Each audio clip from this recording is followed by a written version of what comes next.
Vorrei chiedere che la mia famiglia mi raggiunga qua. Io lavoro qua, vivo qua, tutto regolare. Questo è l'appello che fa Atigolá Otaki, chiamato da tutti Ati, afghano in Italia regolarmente dal 2007, prima a Chioggia dove ha studiato, alla scuola alberghiera, poi a Venezia dove ha lavorato nella ristorazione. In Afghanistan è una situazione molto drammatica e molto difficile.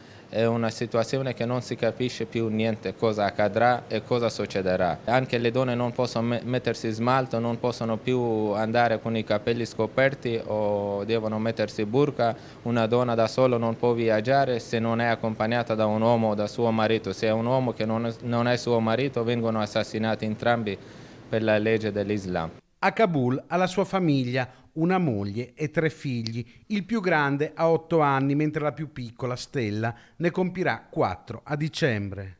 La nostra famiglia è in vero pericolo perché noi abbiamo lavorato con la NATO, abbiamo dato un aiuto e loro dicono chi ha lavorato, chi ha rubato, chi ha guadagnato questi soldi, adesso la loro vita è in pericolo e li uccidiamo, non li lasciamo a vivere. L'Afghanistan rischia di diventare una palestra per i terroristi, ci avvisa Ati. Quello che noi chiediamo è che i 50 paesi del mondo sono venuti, non hanno toccato il punto giusto quello è Pakistan, creatore dei terroristi talebani che le mandano per giro per il mondo.